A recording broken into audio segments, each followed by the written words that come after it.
Hey everybody, Dave here. We here at the CyberWire are excited to announce our new subscription program, CyberWire Pro. That'll be coming out in early 2020. For those whose interests and responsibilities lead them to be concerned with cybersecurity, CyberWire Pro is an independent news service you can depend on to stay informed and to save you time. This offer includes such valuable content as exclusive podcasts and newsletters, exclusive webcasts, thousands of expert interviews, and much more. And you can rely on us to separate the signal from the noise. Sign up to be one of the first in the know about the CyberWire Pro release at thecyberwire.com/pro. That's thecyberwire.com/pro. Check it out. Amid indications that both Iran and the U.S. would prefer to back away from open war, concerns about Iranian power grid battlespace preparation remain high. Recent website defacements, however, increasingly look more like the work of young hacktivists than a campaign run by Tehran. Phones delivered under the FCC's Lifeline Assistance Program may come with malware pre-installed, and we'll take cybersecurity for $600, Alex.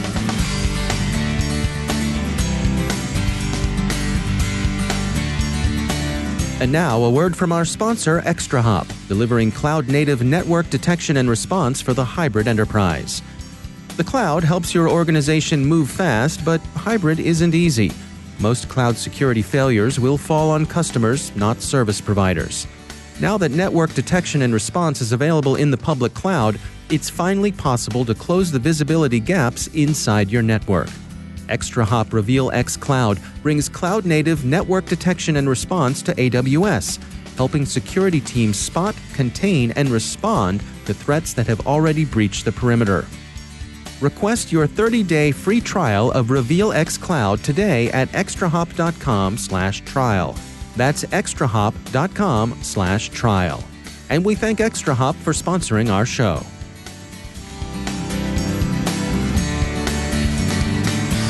Funding for this CyberWire podcast is made possible in part by McAfee. Security fueled by insight. Intelligence lets you respond to your environment. Insights empower you to change it. Identify with machine learning, defend and correct with deep learning, anticipate with artificial intelligence. McAfee, the device-to-cloud cybersecurity company. Go to mcafee.com/insights. From the CyberWire studios at Data Tribe, I'm Dave Bittner with your CyberWire summary for Friday, January 10th, 2020.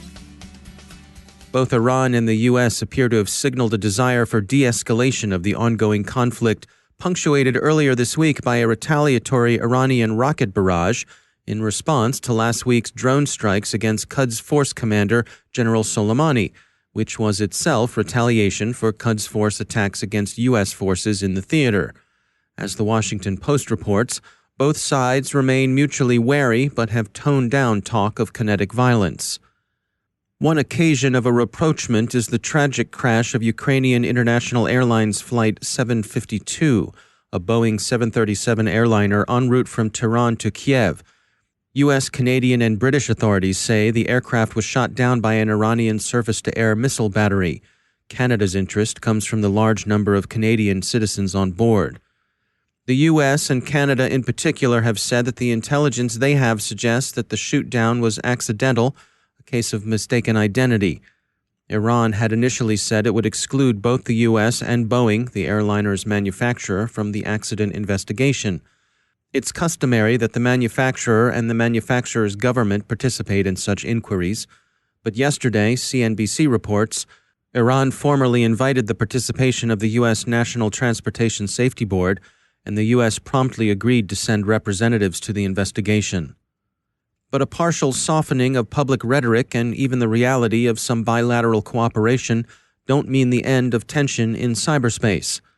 The report Dragos issued yesterday about magnalium, also known as APT-33, elfin or refined kitten, has kept alive concerns about North American power grid security. Dragos, as a matter of company policy, doesn't attribute threat groups to nation-states, but others haven't hesitated to do so. Magnalium is generally regarded as an Iranian unit. Wired points out that what's worrisome is the prospect that a long-running password spraying campaign Magnalium has conducted against U.S. electric utilities, which can be regarded effectively as battlespace preparation, has enabled Iranian operators to establish persistence in systems associated with electrical power generation and distribution. That threat is consistent with CISA's warnings that industrial control systems would be particularly attractive targets. So far, however, no significant offensive Iranian moves against U.S. networks have been reported.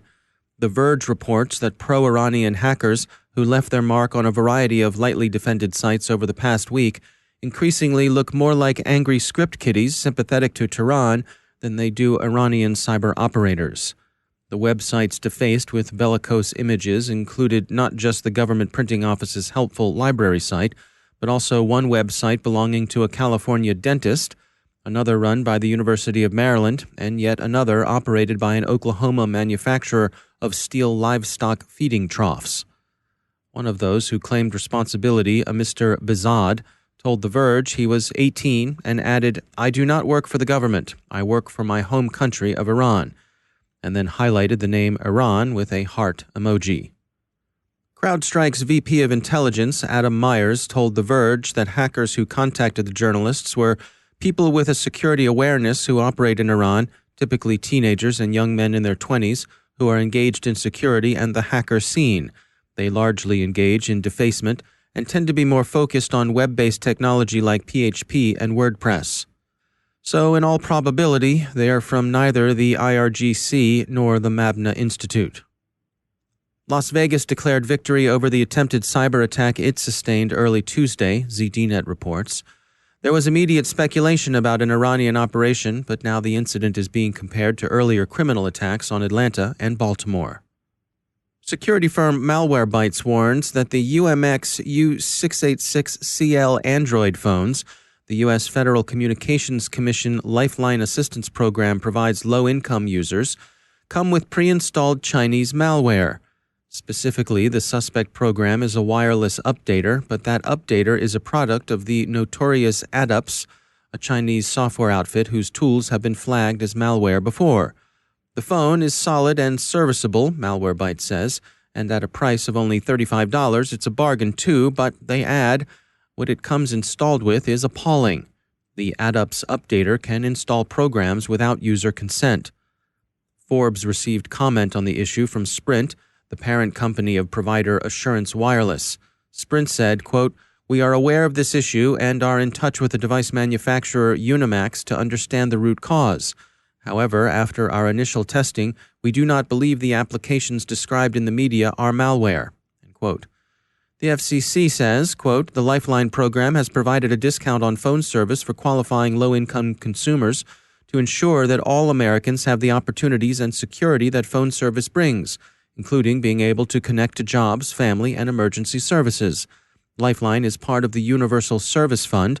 The Lifeline program is available to eligible low-income consumers in every state, territory, commonwealth, and on tribal lands." End quote.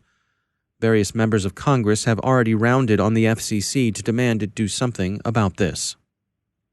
And finally, cybersecurity got its own category on Jeopardy's Greatest of All Time tournament of champions last night, but all three of the champions were stumped by the $600 answer.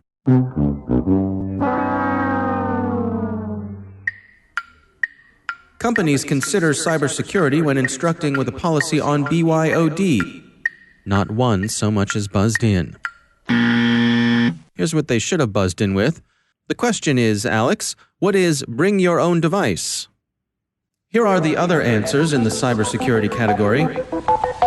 For $200, this type of hacker, referred to by a colorful bit of headwear, helpfully tests computer systems for vulnerability. What is a white hat? For $400, a website with a site certificate is one that uses encryption. This letter after HTTP is one sign of it. What is the letter S?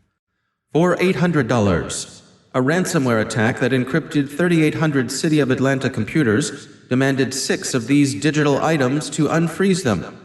What is Bitcoin? And for $1,000, beware of these types of programs that track every stroke you make while typing in an effort to glean your password. What is a keylogger?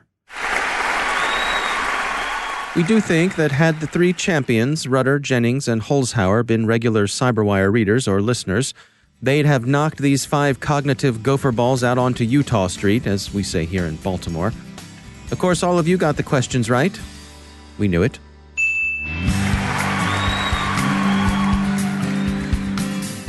And now, a word from our sponsor, Black Cloak. Do you worry about your executives' personal computers being hacked?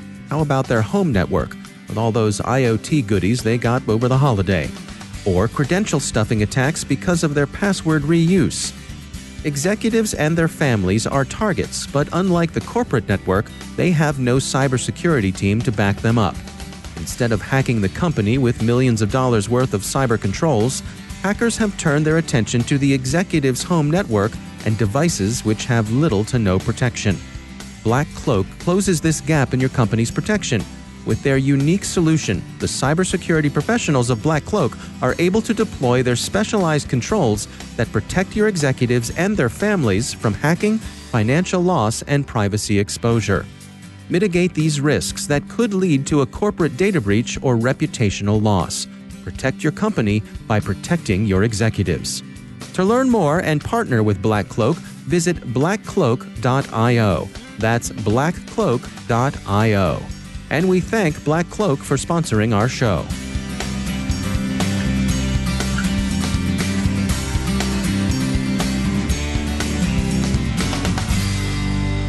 And I'm pleased to be joined once again by Tom Etheridge. He is the VP of Services at CrowdStrike. Tom, it's always great to have you back. I wanted to touch today on a recent publication that you all put out at CrowdStrike. This is your Board of Directors Playbook. There's a lot of good information in here. Can you take us through what are some of the key elements here? Excellent, Dave. Thanks for having me back. Regarding the Board of Directors Playbook, this is a publication that we released a while back, the premise of which was to provide a tool set for executives and for board members to understand and appreciate more fully the value of cybersecurity preparedness and understanding the risk and regulatory requirements that may impact their organization should they experience a breach.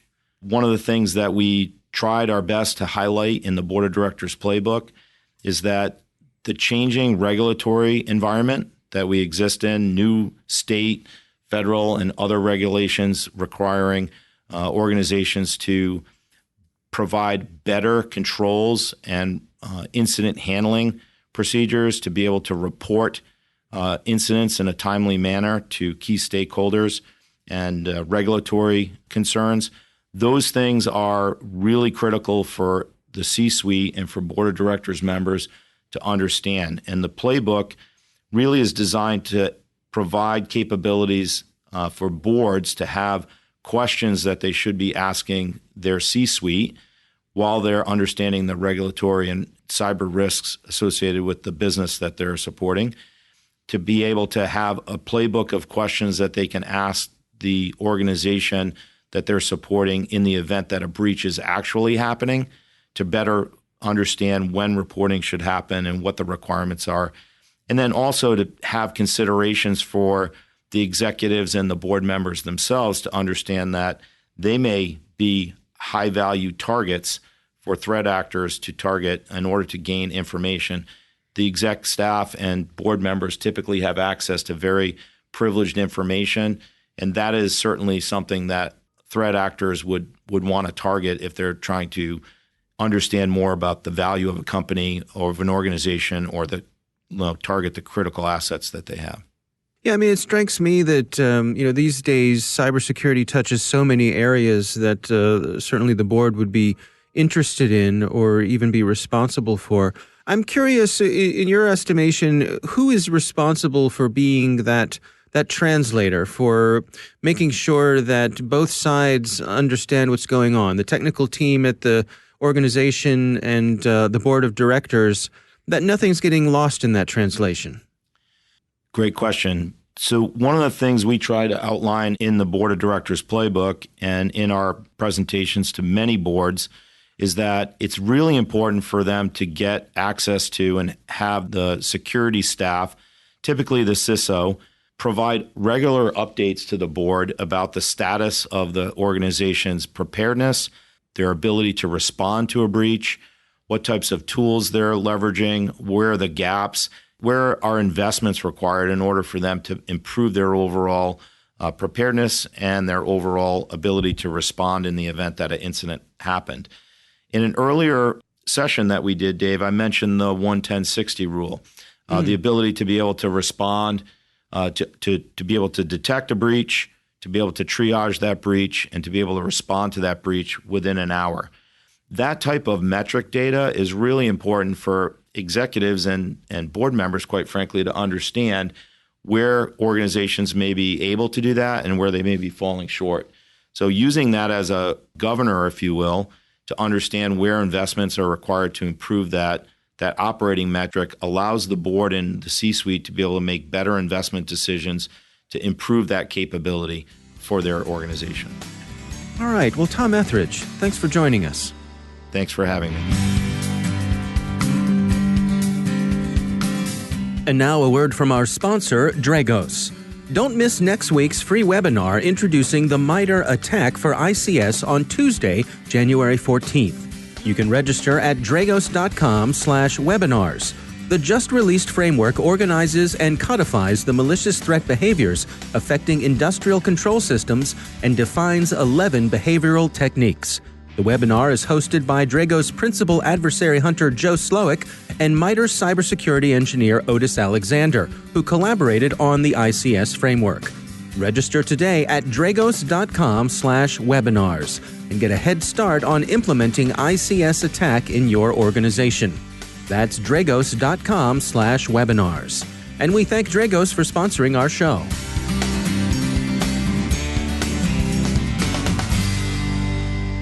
My guest today is Curtis Simpson. He's Chief Information Security Officer at Armis, a company that focuses on the security of unmanaged and IoT devices. Prior to joining Armis, Curtis was the global CISO at Cisco Foods, a Fortune 54 organization.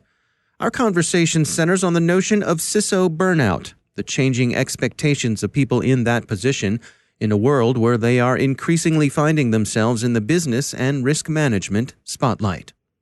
Some folks check out after a given period of time of trying to fit in, struggling with the politics, not necessarily making the progress that needs to be made. The reality is that there's not always a lot of visibility into what actually needs to be done within security. There's not a great understanding of what this space looks like from an executive team perspective or from a leadership perspective. So what I find a lot of leaders that have faced this for some time and struggle with this, what a lot of them will do is they'll check out, as I said, from the perspective of they're not doing anything, but what they're not doing is taking risks and putting their neck on the line to take the business in another direction that requires support from a number of different channels, a number of different functions, a number of different leaders. A number of these folks have failed at those exercises over the years, have been potentially penalized as a result of failing in those situations, and in turn have just kind of hunkered down and focused on operations and have become more so order takers, waiting for the business to tell them that there's a risk they want to manage, as opposed to telling the business that there's risks that need to be managed. And so what's the solution here? How do we make sure that these folks don't fall into that mode? For most CISOs that I've talked to in this situation, or that have started to kind of gravitate towards this model where, you know what, I'm not taking risks anymore. I'm not bringing things that are going to put my neck on the line. I'm just running operations and I'll move on from there. The reality is it is painful. You're going to have more failures than you do success, because gone are the days where you can talk to one individual and have that individual actually do the things that you need them to do. Because when you're looking at these massive organizations, the reality is that functional leaders within a massive organization are not being rewarded for making things secure.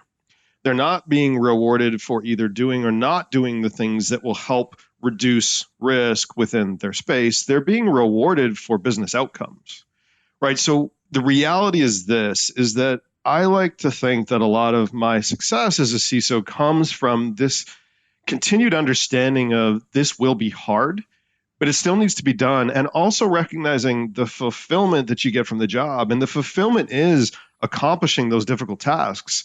It's not having everyone say, yes, I'll do what you need me to do. It's actually managing that risk. and really overcoming those hurdles along the way and knowing that you achieved at the end of that. I personally find the greatest fulfillment in that, regardless of those hurdles and those pains experienced along the way. So I personally try to coach people through this and help people understand that that is the bigger picture. And honestly, some folks within the organization, or if they look at the organization they're working with right now, if this just continuously doesn't work, sometimes it is time to move on. The reality is we're not a perfect fit for every job. We're not a perfect fit within every organization. And sometimes we need to acknowledge when the reality is that maybe we're not at the right company because we're doing all the right things. We're thinking all the right way. It's just not really playing out as I would expect it to. Sometimes it is important to stand up and realize that maybe a change is required. Yeah, it's interesting that how you mention this sort of switching into this order-taking mode. A colleague of mine refers to something similar to that. He calls it malicious obedience, which is, I will do what you ask me to do, even though I know it might not be the right, the best thing to do. I'm curious, from a leadership point of view in the organization itself, how much of this falls on them to be checking in with the people in these roles to make sure that they're going to get the training that they need so that they can communicate in these diplomatic ways, that as these roles expand, that they're given the opportunities to learn and to get the enrichment that they need to keep functioning in a rapidly evolving environment? Yeah, it's a really great question. The short answer to that is no. What you're seeing happen over time is these jobs, these roles have drastically evolved. Organizations and leaders just expect those leaders to evolve along with the role and to figure it out. So when you start getting into these senior positions, what often happens is there's little to no coaching that is happening. There's little to no guidance or really conversations around how this is a challenge and maybe what additional education is required. And I would also argue that because there's a limited understanding of the space on the level of effort required, the level of support required, et cetera, a lot of folks are also fearful to admit that maybe they need the help because they're thinking that this is going to be a sign of weakness in a space that people barely understand to begin with, which will maybe cause them to start thinking maybe I need someone else in this role.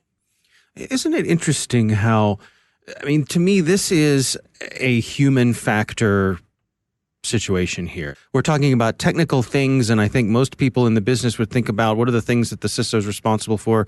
They're technical things. But this vulnerability, this person in this very important role, perhaps checking out, as you say, that's all about a real live human being with feelings and thoughts and insecurities and fears and how little do we check in with people on those important things that in this case could lead to a security shortcoming. That's exactly right. And the other piece to this conversation is we talked about some of the things the CISOs can do. The reality, though, at the end of the day is from a CIO and executive leadership position, we have to make sure that we are supporting security. There's a number of different ways of tackling that. I've even seen things like ensuring that company goals are aligned to actually managing the risks that are important to the company to manage and that there's different business and technology functions stacking up to that. So at the end of the year, when people are paid bonuses and such like that for accomplishing goals, those goals include managing risk. Because if this continues to be this Lone Ranger scenario where they're not being supported by their leadership team actively, not just from a verbal perspective, they're having to do all of this on their own. They're receiving less and less support. There's more and more challenges being faced. The eventual outcome isn't good. The eventual outcome look like things like this CISO just leaves and gets another job. This company's breached and experiences a significant event that was very much avoidable, but now affects their brand and everything else. This is our time and opportunity to truly look at this risk and make sure that we're supporting the function that manages this risk for us on a daily basis. That's Curtis Simpson from Armis. And that's the CyberWire, or what do we always say at the end of a show, Alex? For links to all of today's stories, check out our daily news brief at thecyberwire.com. Thanks to all of our sponsors for making the CyberWire possible, especially our supporting sponsor, Observit, a Proofpoint company, and the leading insider threat management solution. Learn more at observit.com.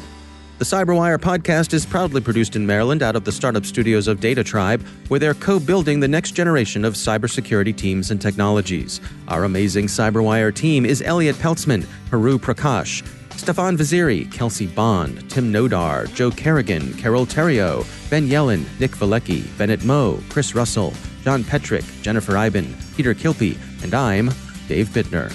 Thanks for listening.